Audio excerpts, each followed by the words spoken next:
From the dark night emerged a bright dawn.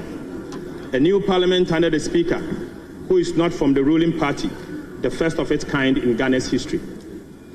Mr. Speaker, despite facing significant challenges, this House has remained steadfast, navigating many turbulent waters, including certain actions by some members that sought to undermine the independence and authority of Parliament as a co-equal branch of government. Right Honourable Speaker, while many hope that this Parliament would usher in a new era of collaboration for the national good, some fear that it would deepen political divisions. Nonetheless, I can confidently say that the NDC caucus has consistently upheld the supreme national interest in everything we did. At every turn, we had been guided by one principle: to do what is right for the people of Ghana. Mr. Speaker, every policy or action every policy or action of government that we criticized, we complemented with superior, constructive, and alternative proposals. Although, Mr. Speaker, our views were often ignored, times has proven that many of the positions we took on critical national issues were correct. Right Honourable Speaker, one of the most significant and fiercely debate we witnessed in this Parliament was the protracted struggle over the electronic transfer levy bill, the famous e-levy. The NDC minority stood firm with the people of Ghana against this unpopular tax, while our colleagues on the other side supported it. Right Honourable Speaker, despite the strong resistance from within and outside this chamber, the e-levy was foisted on the people of Ghana. Mr. Speaker, we raised alarms also about multitude of new taxes imposed on the people of Ghana. In fact, over 40 in total that burdened the people of Ghana and stifled business growth. At the same time, we witnessed proposals that were supposed to grant $450 million in tax exemptions to crony businesses. In the spirit of patriotism, Mr. Speaker, we demanded justification of this request, especially as Ghanaians continue to suffer from extreme hardship. Right Honourable Speaker, I believe that posterity will surely vindicate our warnings regarding the reckless borrowings and economic mismanagement under the President Akufo-Addo and Alhaji Bawumia's government. Records available to this House shows clearly that, the Speaker, some individuals in government profited to the tune of $159.3 million in transaction advisory fees, while the country was saddled with an unsustainable public debt. We also spoke out against the mismanagement of the central bank, which led to the negative equity of $55.1 billion Ghana cedis in 2022, and a cumulative loss of 71.3 billion Ghana cedis between 2022 and 2023. Mr. Speaker, as a result, the Bank of Ghana became policy insolvent by end of year 2023. Mr. Speaker, the illegal printing of money at the Bank of Ghana to finance government expenditure contributed to the inflationary crisis we saw that resulted in over 850,000 Ghanaians falling into extreme poverty. Mr. Speaker, the management of the central bank also illegally wrote off approximately 48 billion Ghana cedis of government indebtedness without parliamentary approval, in a blatant disregard to the Public Financial Management Act, Act 921. Right Honourable Speaker, at the height of this crisis, the management of the central bank supervised the award of questionable contract for the construction of an ultra-modern 250 million head office and another ultra-modern governor's residence at a cost that is unknown to the public. Our concerns, Mr. Speaker, about the mismanagement of the state-owned Ghana Cocoa Board, ECG, GIHOC, STC, PBC, among others, were also ignored. Right Honourable Speaker, for 7 consecutive years, Ghana Cocoa Board recorded losses of approximately 11 billion Ghana cedis. The cocoa production also declined drastically under the current government, from approximately 1 million metric tons a year in production to now almost 400,000 metric tons. For the first time in 32 years, international banks rejected Ghana Cocoa Board request for a syndicated loan to finance the purchase of Ghana Cocoa. Right, Honorable Speaker, we cannot be silent about our opposition to yet another unpopular government policy, the imposition of a regulation called the Import Restriction Regulation 2023. This detested proposed legislative instrument sought to vest unfettered and unchecked powers in the hands of the minister responsible for trade to determine who qualifies to import into the country of certain goods. Similarly, Mr. Speaker, we also raised red flags over dubious Finance Ministry SML induced $100 million a year contract for so-called revenue assurance. After initial feet dragging and refusal by the President Akufo-Addo to release the KPMG audit report, it finally emerged that the SML was paid a whopping 1.4 billion Ghana cedis for no work done. Right, Honorable Speaker, the Ghana Revenue Authority further failed to withhold taxes worth 13.38 billion million Ghana cedis from these payments. As we speak, unfortunately, Mr. Speaker, the entity called SML is still ripping off the taxpayer for no work done. Right, Honorable Speaker, we on this side expressed several concerns over the government handling of illegal mining menace that engulfed our nation.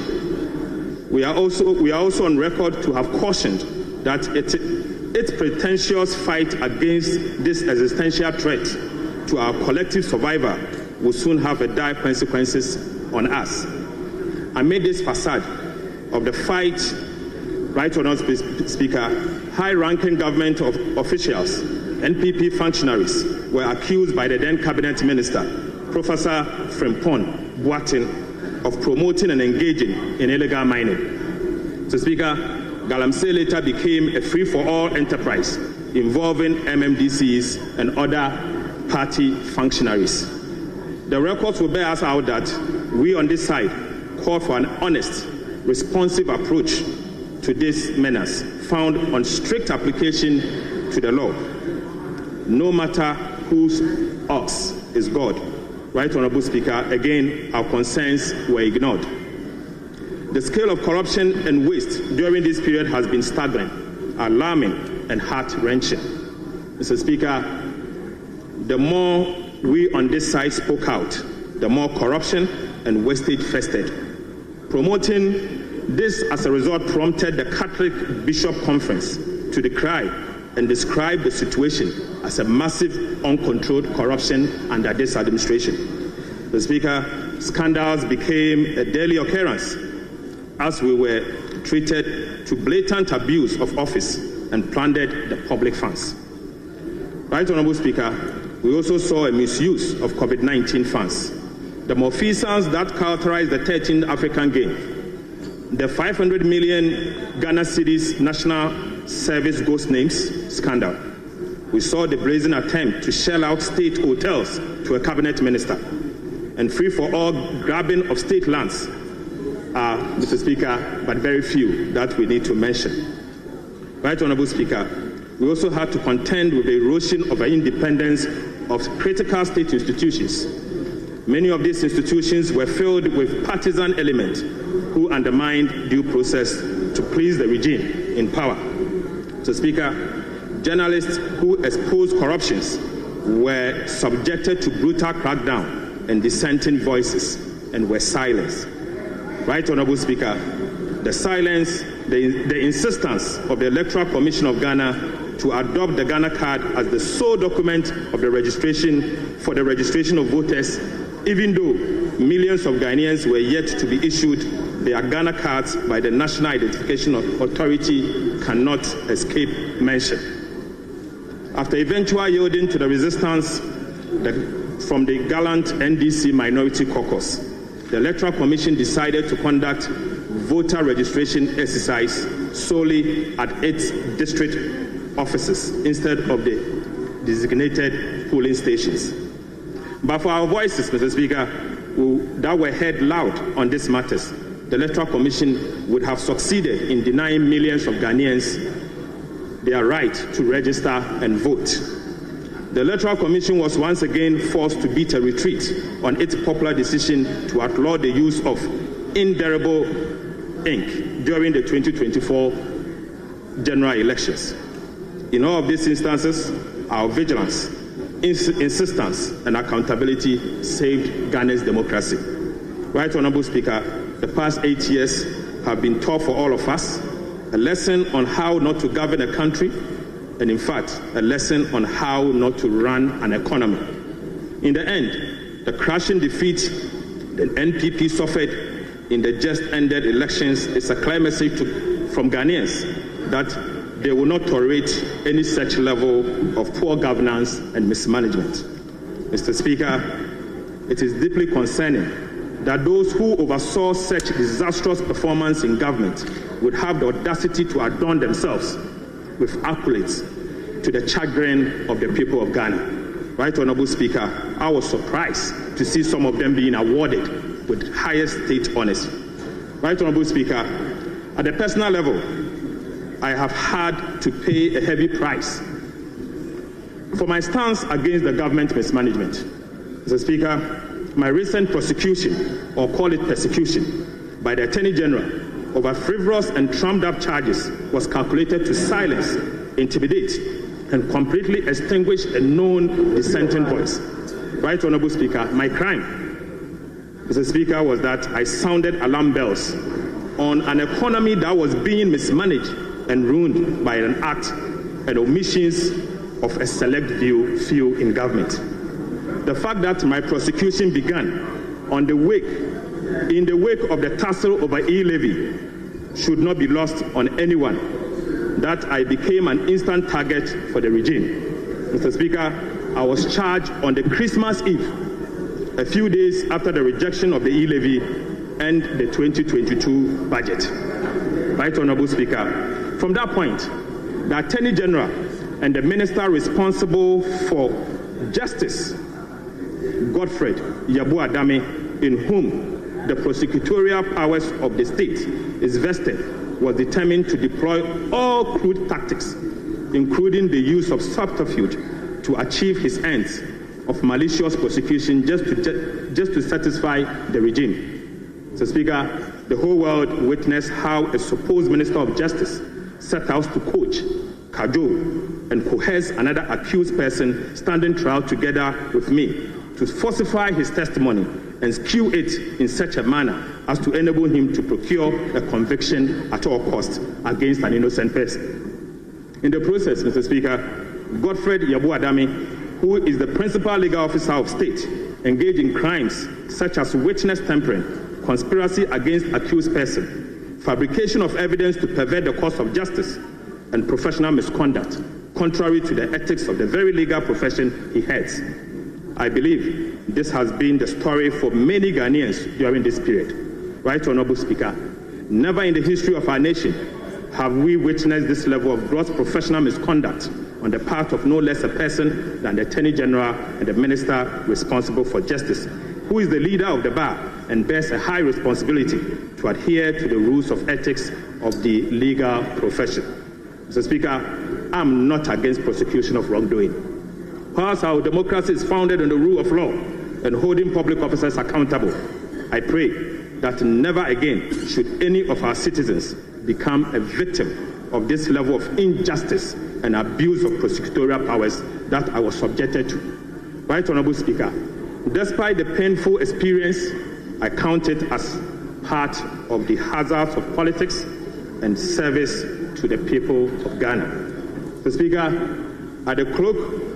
as the clock strikes midnight, a new chapter begins. To those returning to the 9th Parliament, I say congratulations. Colleagues who will not be part of the 9th Parliament, I urge you to walk with your heads high. Right Honorable Speaker, I beg to say that Ghana appreciates your service and your contributions. Be proud because you have worked for Mother Ghana. I look forward to the 9th Parliament characterized by mutual cooperation, diligence, and hard work in pursuit of the aspiration of our people. At this juncture, Mr. Speaker, let me thank the gallant 137 members of the NDC caucus on behalf of the NDC leadership.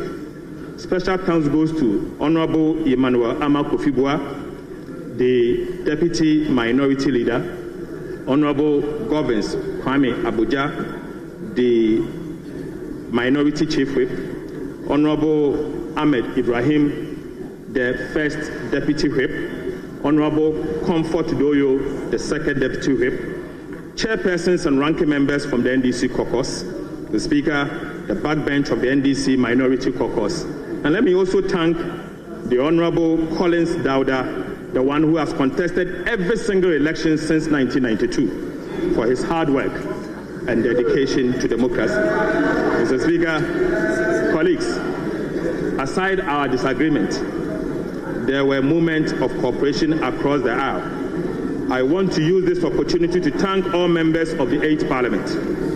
To the Parliamentary Service, thank you for your hard work. To the Parliamentary Press Corps, what could we have done without you? You have been an amazing group of people that we cannot stop but to thank you. Thank you once again. Fellow countrymen and women, thank you for enduring the worst government in Ghana's history. Mr. Speaker, I dare say that to fellow Ghanaians, don't be despaired. There is hope. God bless our homeland Ghana and make our nation great and strong. Right Honorable Speaker, I cannot end without mentioning the Honorable Cletus Avoka, the former leader of this House, who has been one person that I've always resorted to for advice. I thank you so much for your cooperation and hard work. Thank you very much, Mr. Speaker.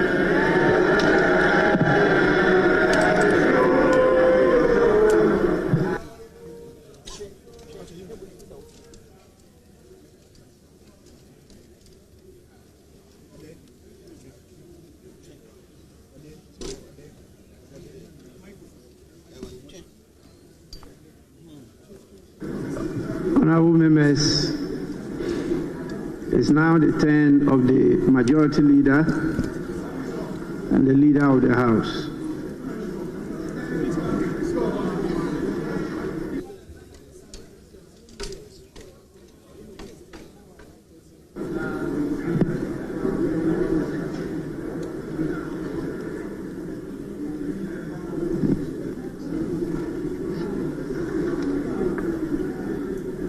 Right Honorable Speaker, thank you for this opportunity to give these closing remarks, putting out my own views about this House as it comes to an end by midnight of today. It's a moment of emotion for me, having had the opportunity to lead the House a little over 9 months, and the fact that, Mr. Speaker, by tomorrow, I will be seated to the left of Mr. Speaker, leading the charge for and on behalf of the minority. Mr. Speaker, you rightly paraphrase your description of this 8th Parliament on various platforms and fora, and stated that it's been remarkable, characterized by unique milestones and challenges that have tested our democratic principles and governance. Mr. Speaker, one defining feature of this Parliament was its near equal composition, 137 members from each side and 1 independent member.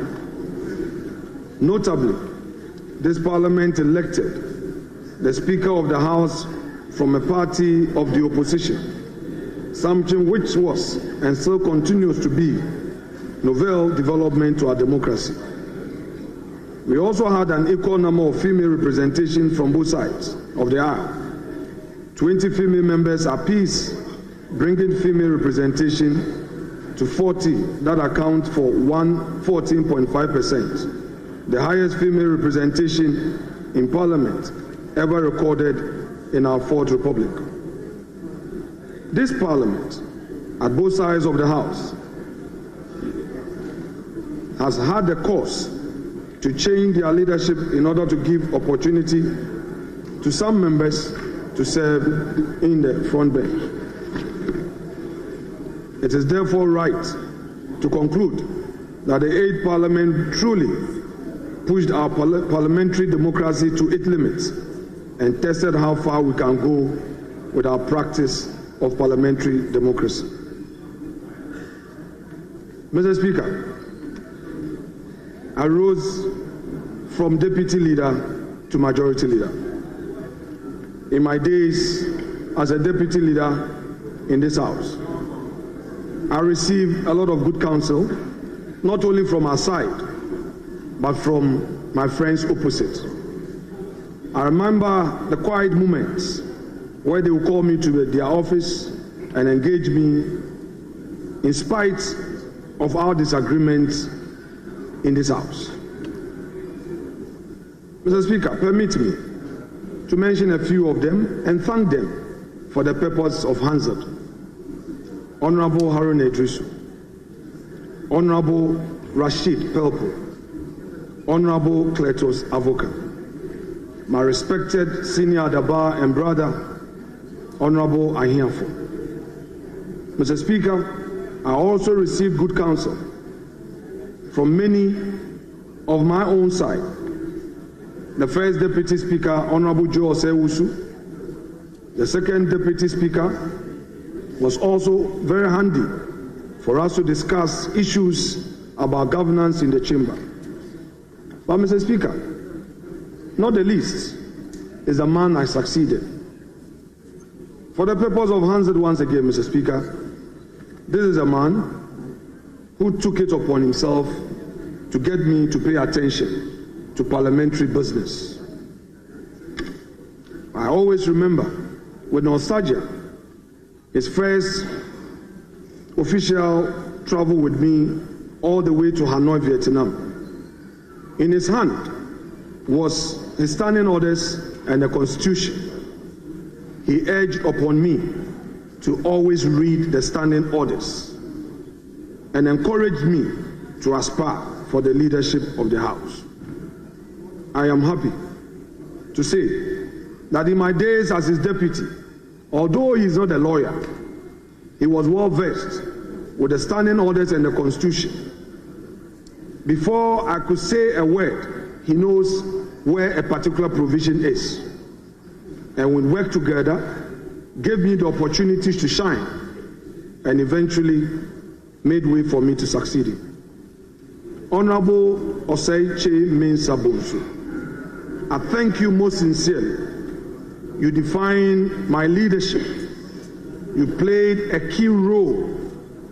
We may have our differences, but I want to say that you have made it possible for me to stand on my feet today, especially as I enter opposition and to lead our side in minority. It is that which I learned from you that I will depend on to make a headway in my leadership. Mr. Speaker, there were great elderly senior members on my side, such as Honorable Kennedy Japon, Honorable K.T. Amon, who were also with me in moments of difficulty.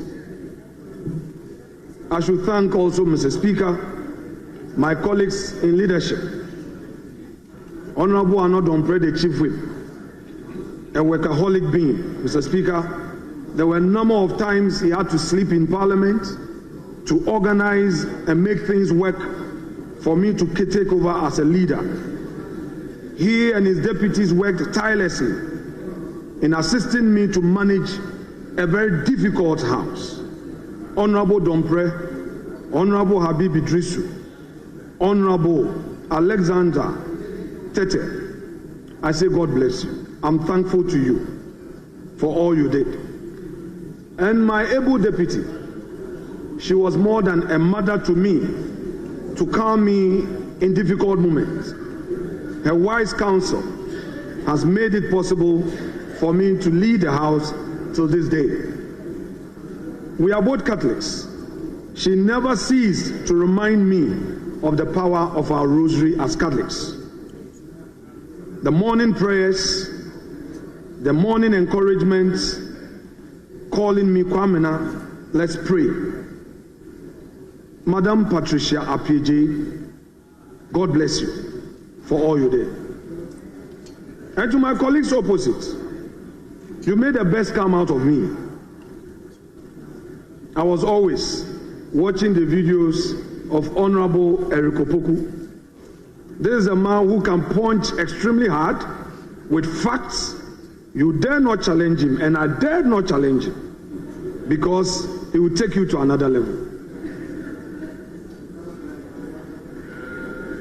Honorable Kwame Abuja, we were there together in opposition. Those days, we struck a good accord. We had our own esprit de corps. And when you assumed leadership, I thought I could explore that for a good way forward. You often disappointed me. But you got the best out of me. Kwame, thank you. And Ahmed Ibrahim, the deputy whip, he did all the dirty jobs. We disagreed. And I will call Ahmed and say, Ahmed, I thought you were a Pentecost elder. Why are you doing this to me? And he says that, Menstru, anyhow, but the next moment he will hit me hard. But Mr. Speaker, I also got somebody amongst them to pound small. I also took advantage of his emotions, and I provoked him lightly, so that I also settle scores. My senior brother, Honorable Emmanuel Amakofibwa. Mr. Speaker, I recall at one point you had to settle the matter where I would constantly parading and flagging my standing orders. And he felt it.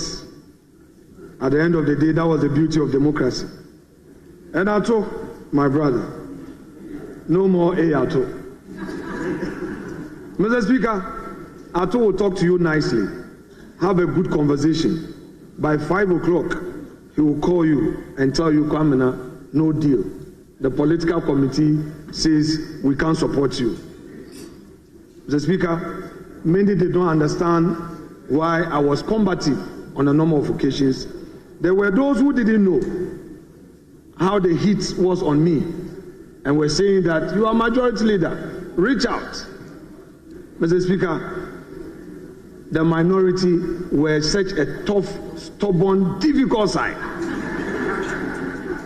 Mr. Speaker, you could never have an agreement with them because they were smelling power. And I understand, rightly so. The number of government business I would have loved to complete for political expediency and perhaps for purposes of principle, I did not get the support from my respected colleague. Many were the disappointment, Mr. Speaker. I'm sad that as a house, we could not deal with the following. One, the 1D1F. Mr. Speaker, I'm still of the conviction that this was a government policy to help the private sector. Mr. Speaker, being from the private sector fraternity, there was no way I viewed the initiative as a giveaway, as a freebie, especially so when the majority side had compromised and agreed to take away the raw materials component of the support to the private sector. But again, our colleagues could not support, not even to allow us to take some of the companies out and proceed to approve them. Mr. Speaker, the nomination of justices for the Supreme Court, which as a house, we vetted them but could not pass them, is also one disappointment to me as a leader. These are citizens of our country who by for no fault of theirs have earned that call to serve at the highest court of the land. Mr. Speaker, I will not belabor their CV, but we know that these are men, these were citizens of substance who could have contributed their quota in enriching the jurisprudence of our country at the highest level. But again, we could not reach an agreement. And to date, I had to look in my direction. Look in my direction. I'm addressing some of your mischief. Mr. Speaker, again, we could not have a deal, and we've left it hanging. It has become odious. Mr. Speaker, I wish, as a House, we could have handled the World Bank $250 million facility to support the financial sector. This was also a facility that had gone through the committee process, and the House could have carried it for government to cushion the financial sector. But again, for good reasons known to my friends opposite me, we could not have a deal. But Mr. Speaker, the Frenchman will say, "C'est la vie." This is life. We cannot push anymore, but to look forward to a new day, to also hold the new government feet to the fire. Get them to be accountable, get them to do what is right, and not get personal, but rather enrich governance of our country. Mr. Speaker, this government has achieved so much for the people of Ghana, but not a perfect government. Mr. Speaker, if our friends will today talk about corruption, I want to remind them that the call of corruption was on them when they previously ruled this country for 8 years. Many children whose parents could not afford secondary education had the opportunity of enjoying free SHS. Mr. Speaker,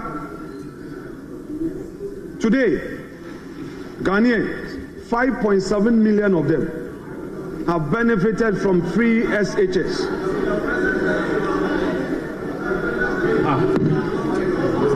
Mr. Speaker, not only did we have 5.7 million Ghanaian children benefiting from free SHS, we also had government introducing free TVET. Technical education was made free, and government built 34 new schools and introduced the STEM program for our children. Mr. Speaker, this government is on record to have boldly initiated the ambitious Agenda 111. These projects are at various stages of completion, and we expect that from tomorrow, the new government will take immediate steps to ensure continuous funding of these projects so that our people will get better health care. Mr. Speaker, the government, in terms of roads, added not less than 14,000 kilometers to our existing road infrastructure.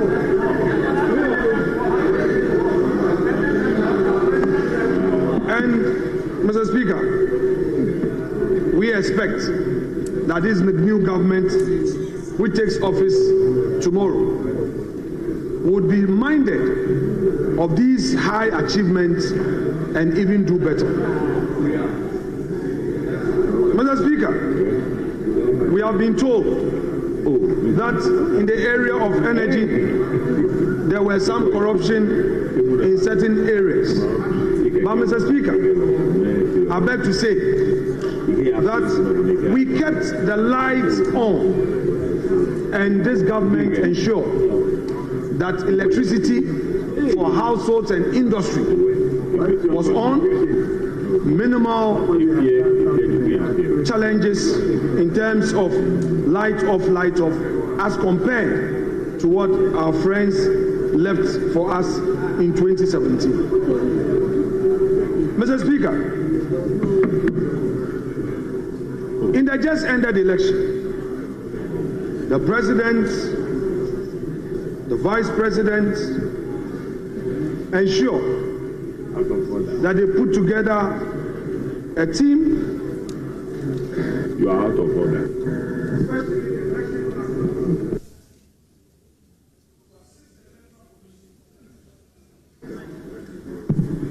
To assist the Electoral Commission in ensuring that we had a peaceful election. Mr. Speaker, whilst I am on my feet, Honorable Nilande van der Poel will put on his mic. Mr. Speaker, he has to stop. This aspect of their intolerance, Ato spoke, even getting personal, but they can never take it. Mr. Speaker, I don't understand. Ato spoke, he even went personal. We kept quiet and listened to him. You are on your feet, on in your mic. Well, this is your nature. Mr. Speaker, we had a very peaceful election. Dr. Mahamadou Bawumia, the presidential candidate of the MPP, conceded defeat long before the official declaration by the EC. But what did we witness? Violence upon violence orchestrated by the leadership of the NDC, who sent thugs to collation centers, attacking Electoral Commission officials, attacking candidates, unleashing violence, and threatening our democracy. For all these conducts, we subject the NDC to posterity. I say to them that the very people they are using to unleash violence on Ghanaian people will soon come back to them. I leave them to posterity. Never again should we witness such an attack on our democracy, where at collation centers, organized thugs are moved in pickups to disrupt the collation process. Mr. Speaker, whereas the MPP accepted the results and even relied on due process of law to get justice, the NDC decided to unleash violence on the Ghanaian people. Mr. Speaker, Nana Addo Dankwa Akufo-Addo, the President of the Republic, has made his name in Ghana and in the sub-region. It is therefore not surprising that the ECOWAS recognized him and gave him a title, Mr. Democrat. Mr. Democrat for the good works he's done for democracy. For over 40 years in public service, he distinguished himself, and the sub-region celebrated him. Mr. Speaker, the 8th Parliament, however, witnessed some unfortunate, sad situations. The loss of our colleagues, Honorable Philip Baswa of Kumewu, Honorable John Ampontua Kuma of Ejiso, as well as some 18 former members of Parliament and a former First Lady, Her Excellency Teresa Kufuor. Mr. Speaker, all these persons who were in public service passed on within the period, and I say, may their souls rest in peace. Mr. Speaker, in spite of the turbulence that the House witnessed in some few instances, my honorable colleagues in leadership and I worked so hard in ensuring that the business was conducted in a convivial and congenial atmosphere. This Parliament achieved notable legislative milestones, passing 41 bills, including Private Members' Bill, a first in our history. We facilitated the passage of 48 regulations and approved significant agreements and reports bolstering Ghana's socio-economic development. Furthermore, the 8th Parliament approved the nomination of His Lordship Justice Eni Yeboah for appointment to the high office of Chief Justice of the Republic, and after his retirement, Her Ladyship Justice Gertrude Araba Esaba Sakitokonu took over. Mr. Speaker, the House, in all, vetted and approved 9 justices of the Supreme Court and 2 Chief Justices during a tenure. Mr. Speaker, under your leadership,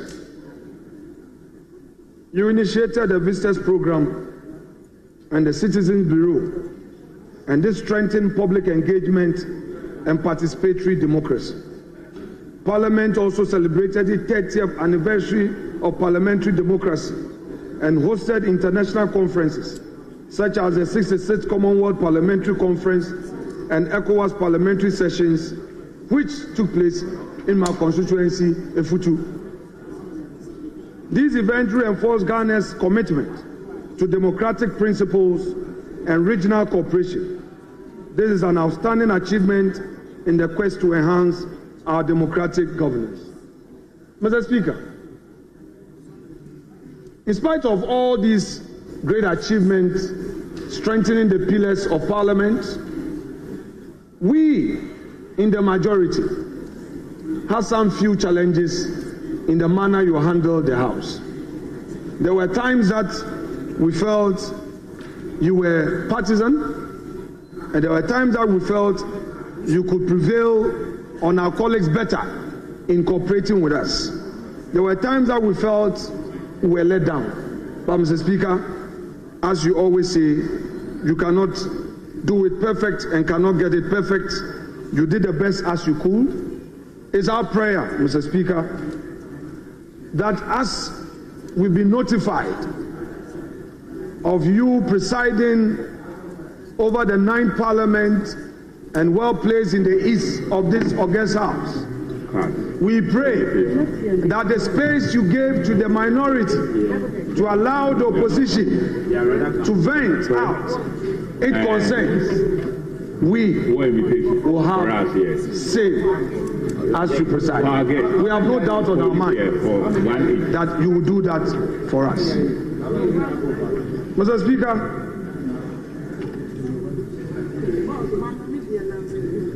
let me also, at this juncture, thank the parliamentary service staff. What would life be without them? What will life be for the MP of this Parliament, the Member of Parliament of this 8th Parliament? What will life be without them? They are the quiet councillors who are not recognized but make a lot of input to enrich debate and make us better in our legislative work. Mr. Speaker, from the clerks at table to all those who support you, every parliamentary staff, on behalf of the House, members, Second Deputy Speaker to take the chair. This one too.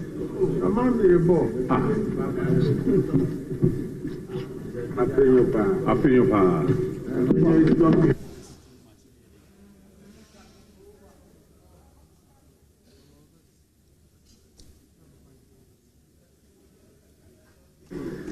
Yes, leader, you may continue.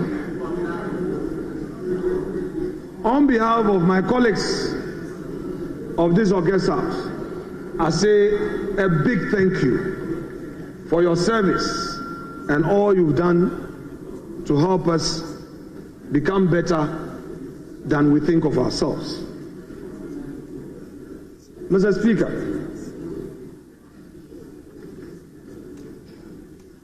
somewhere last week, when my party was considering who should lead the House, I had cause to be worried over a few issues. An elder statesman spoke to me and told me, don't take it personal. Don't take it personal.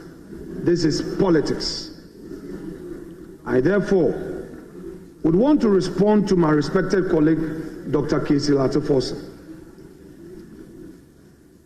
by telling him that he should not take it personal. I know how it is, but if everybody is given the opportunity to tell his story, maybe you realize that others might have gone through worse situations. I do not think that it is appropriate to personalize issues and mention Honorable Godfred Jabu Adami by name for Hansen, as though he personally had an axe to grind. I will plead with you, let bygones be bygones. You know what some seniors on our side know. You know what some seniors on your side know, that everybody wish you well. So, it isn't the case that this government was such a bad government that they wanted you in jail at all costs. So please, let it slide. But I'm particularly happy that you sounded a word of caution that never again should such a thing happen in our body politic. Mr. Speaker, politics should be made attractive for those who want to wholeheartedly serve. Nobody should ever fear leaving government. Nobody should ever fear getting into government. If as a political class we mistreat ourselves, there will be nothing left for the governance of this country. I therefore would want to add my voice to the call you made, Honorable Forson, that we should have a better way of dealing with issues of alleged corruption, where we believe that somebody has committed a crime. We should allow due process of law to take effect. It is on this note that I condemn in no uncertain terms the establishment of a so-called committee called ORA. I hold a humble view that it is a needless committee. It has no constitutional backing, and this committee is only in for personal vendetta. If we allow this committee to continue with its so-called wild goose chase, it will disturb the governance of this country. We don't need any so-called ORA. We have institutions of state. However unhappy we may have be with their work, we must support them to do their work. We don't want people to be chasing people into people's houses, going into people's bedrooms, thinking that their government is in office, so they should chase people for so-called ill-gotten wealth. Let's allow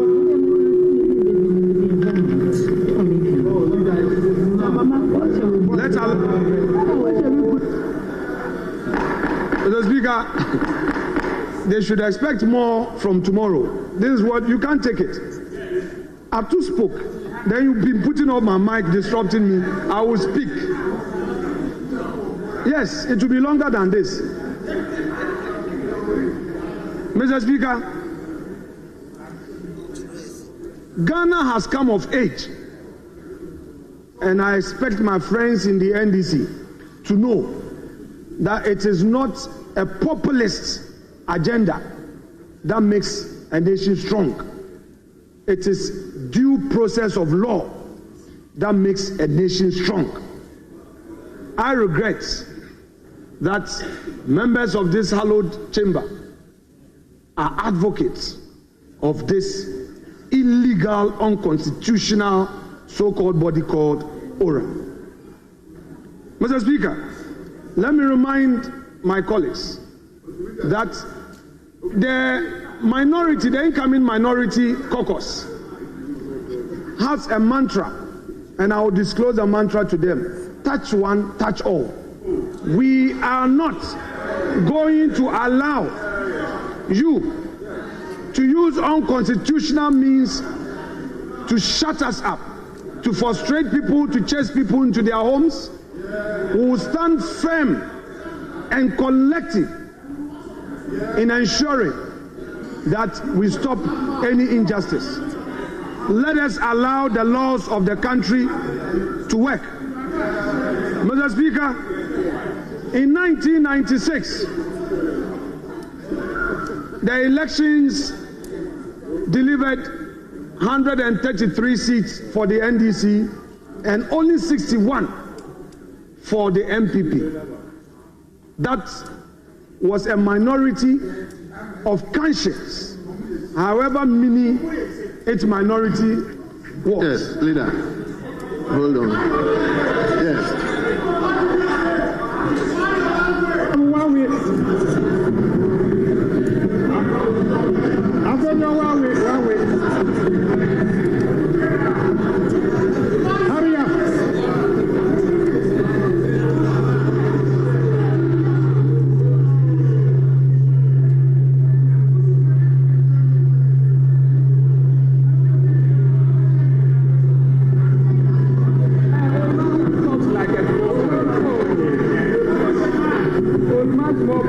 Hurry up. Leader, let me see the seat to the speaker.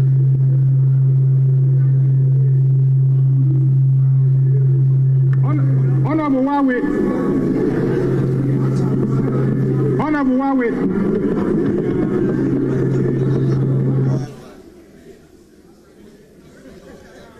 The cameras are seeing what you were doing with your hand.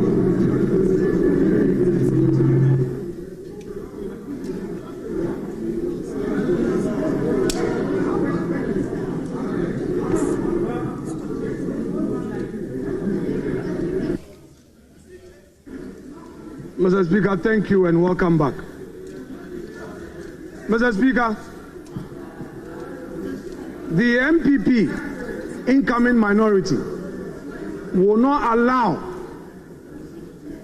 the NDC government to use illegalities and unconstitutional means to frustrate and abuse the rights of former appointees of the Akufo-Addo government. Our mantra is touch one, touch all.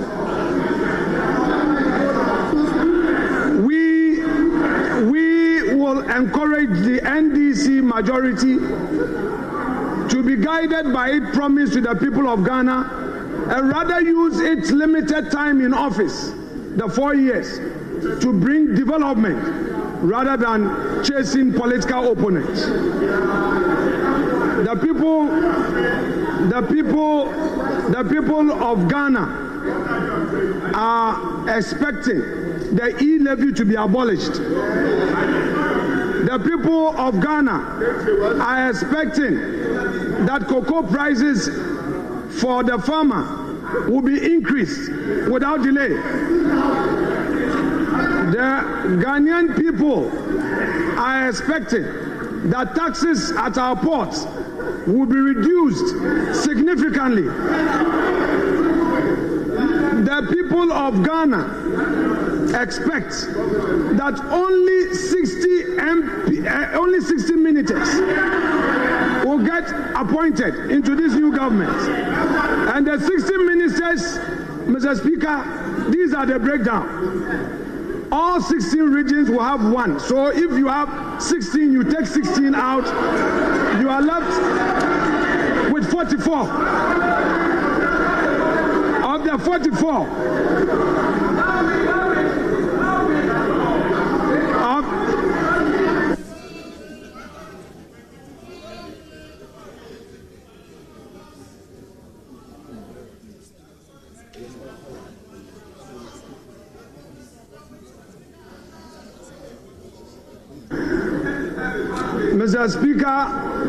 Mr. Speaker, once upon a time,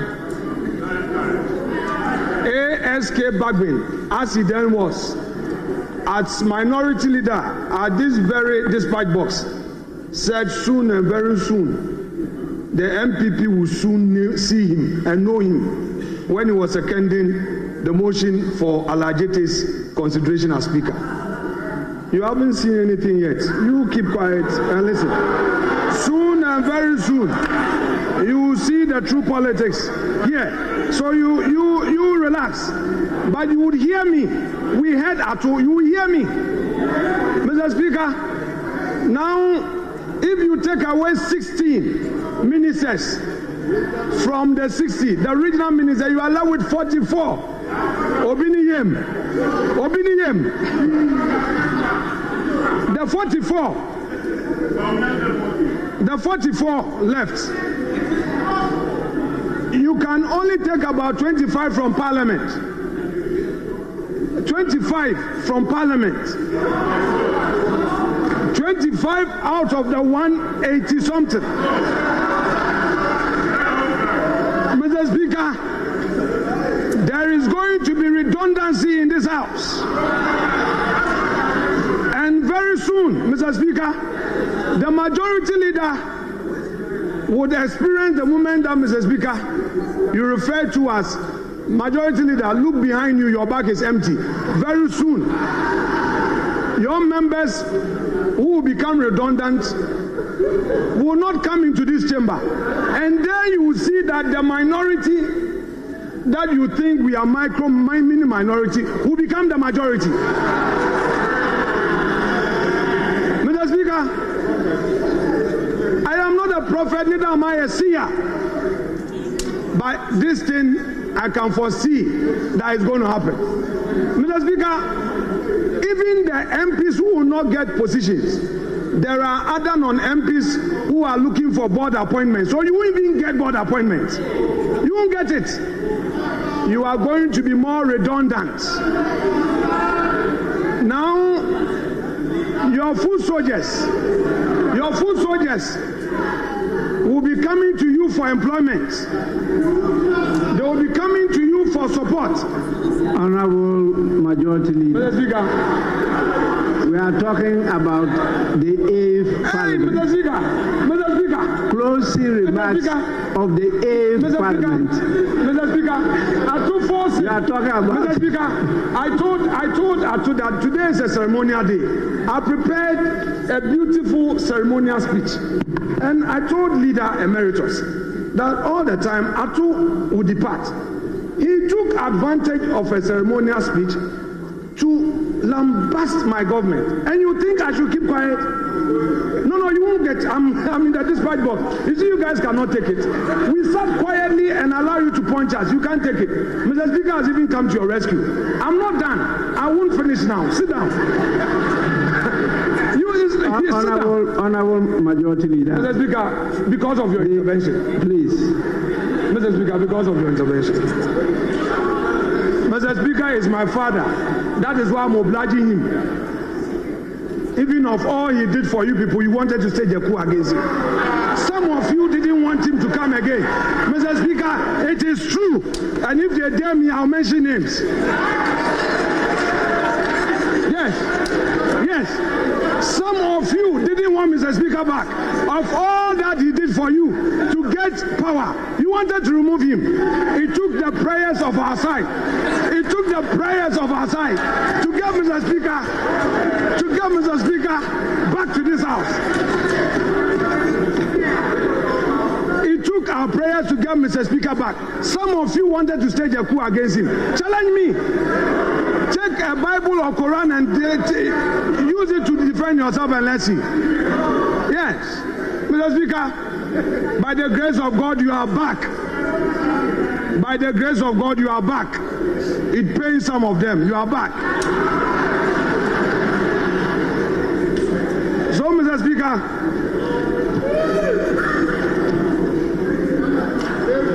I shall conclude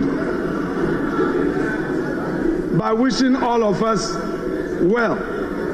For those of you who are getting out of Parliament, please, the younger ones from both sides of the aisle, please don't give up public service. There are mistakes we all make. Go back to the drawing board, get closer to the people, and relaunch yourself back into public service. For those of you who are retiring, please avail your experience to the young ones. The young ones will need to learn from you, and I will plead with you to make yourselves available. Mr. Speaker, to all colleagues one more time, I know that my time as majority leader was not all perfect. For those of you I wronged, anything I did that made you unhappy, I am sorry. Let it slide. Let's move on as colleagues. And let's pray for a brighter day for our Parliament. I thank you all, and I thank you, Mr. Speaker, for guiding me in this, my political journey. God bless us. Merci beaucoup.